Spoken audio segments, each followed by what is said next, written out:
Hello, my name is John Anthony Bachmanwitz, and I'm with Safe Counseling Program, and I'd like to tell you a little bit about my program.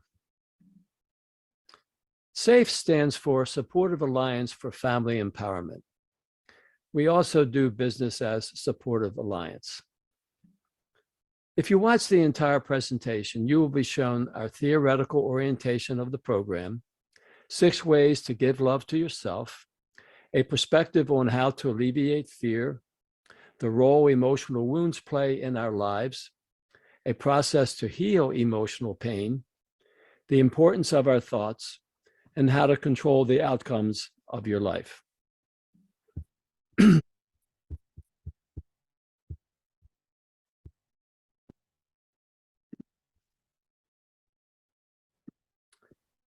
One of the tools that I found to be very helpful is the 4 dimensions of emotional healing from John Gray. And when we're in the first dimension, it's where we have the belief, what's now always will be. That's what we believe as a child. So it's like, if I'm alone now, I'm always going to be alone. If I don't have any money, I'm never going to have any money. It's what the child does when the child says, Daddy, can I have an ice cream? And you say, no, it's too close to dinner. And they go, you never let me have an ice cream. I never get to have an ice cream. I never get to ride my bike in the street. Have you ever heard a child say things like that? And maybe you even remember saying it a few times yourself when you were a child. And the thing is that when that child has something that it desires, and it doesn't see any way of being able to obtain it, it's a very raw, wounded, hurtful place for that child to be. Well, we can be an adult and be in that same place where we have something that we want or desire, and we just don't see any way of being able to obtain it. It's a very raw, wounded, hurtful place, and a very powerless place. We don't want to stay in the first dimension.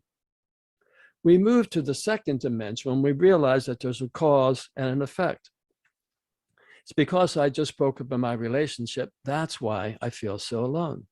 It's because I just lost my job, that's why I don't have any money.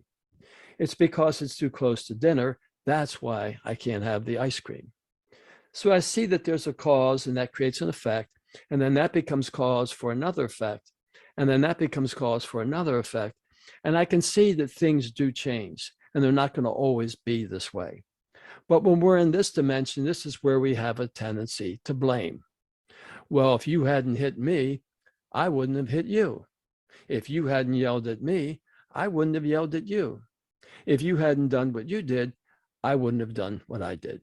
And so what we tend to do in this dimension is to blame the other person for whatever it is that I did or didn't do. Now, if I'm blaming this other person for why this relationship doesn't work, then who's the only person that can make this relationship work? The other person. Because when I'm blaming, I'm acting like I'm doing my part. They're the one that needs to change. So when I'm blaming, what I'm actually doing is I'm giving my power away to whomever I'm blaming. I make myself powerless with my blaming. And then when I think that I'm not getting what I want from that person and they're not changing, then I think that I'm being betrayed and that I'm a victim.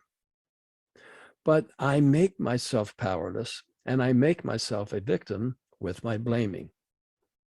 And when I think that I'm powerless and a victim, I'm going to be feeling fear.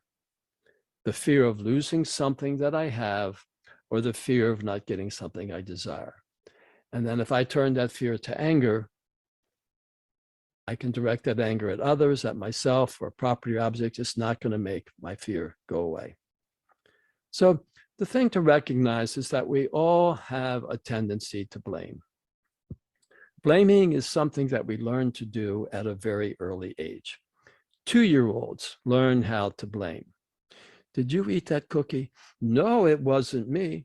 Well, you were the only one in the room. Somebody else must have come in and eaten it because it wasn't me.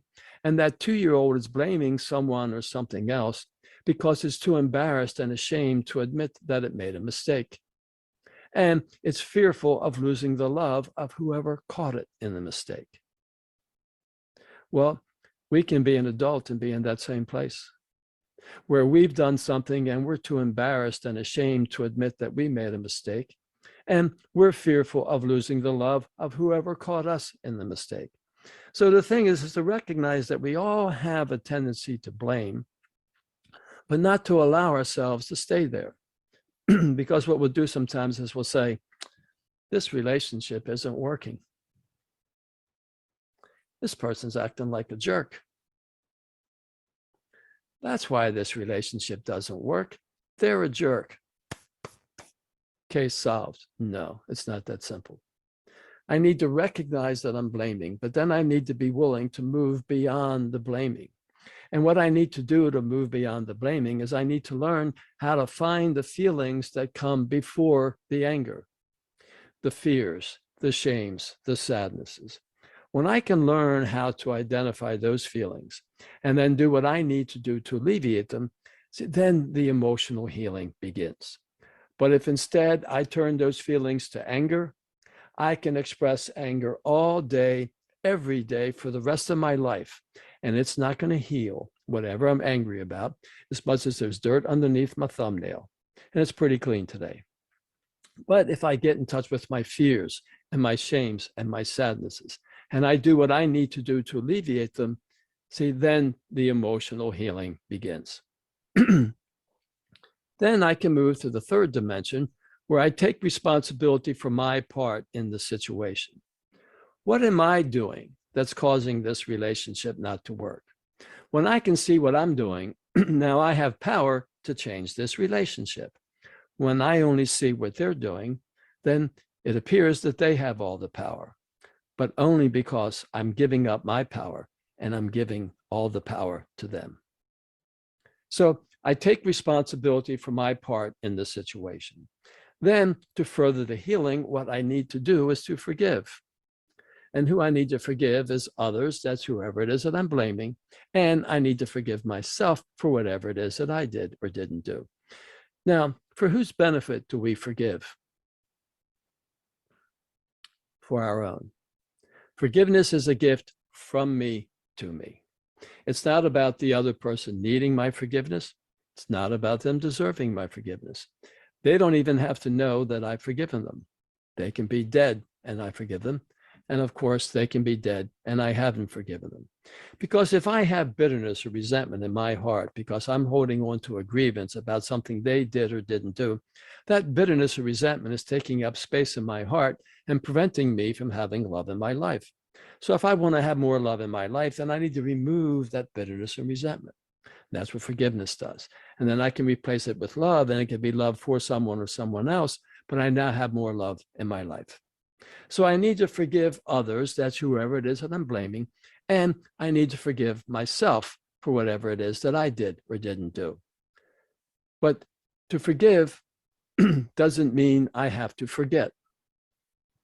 Old Tim over here, I loaned him $100 6 months ago, and he promised me he would give it back to me in a month.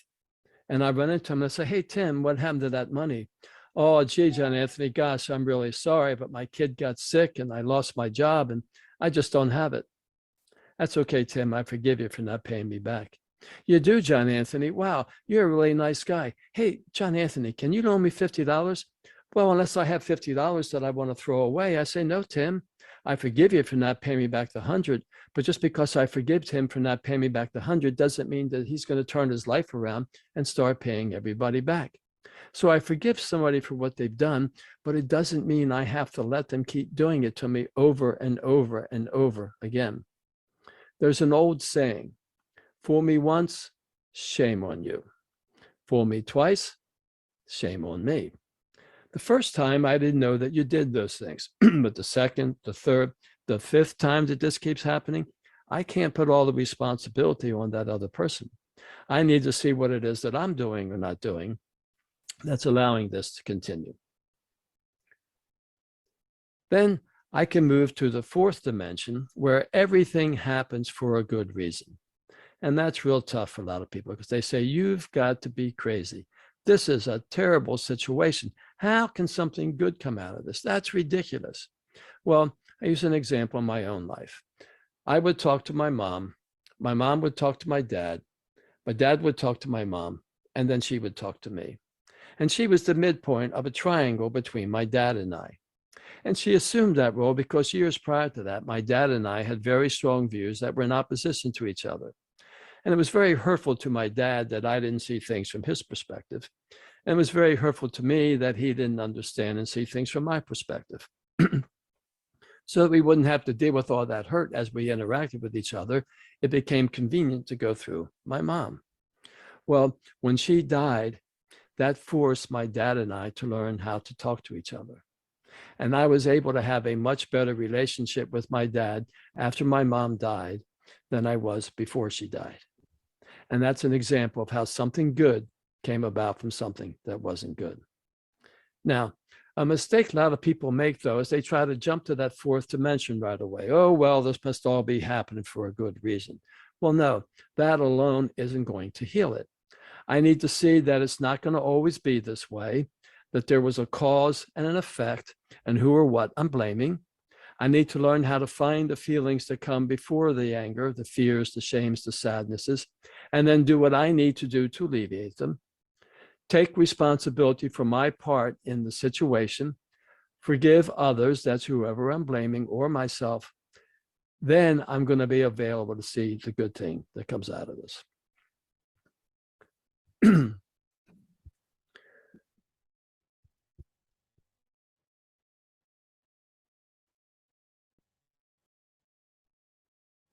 So we can be reached on Facebook at Emotional Healing and Emotional Management. There's also a Twitter account, and there's a podcast called Checking In with John Anthony, Supportive Alliance, on Podbean. Or we can be reached at 215-750-0323 if you want to phone us, or an email is contact@supportivealliance.com.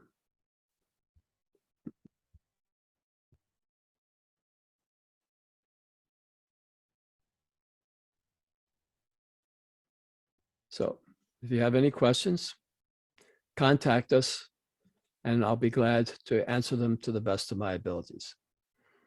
Thank you for taking the time to listen to this whole video, and I hope that you found it helpful. And if you'd like to find out more, get a hold of us. Thank you.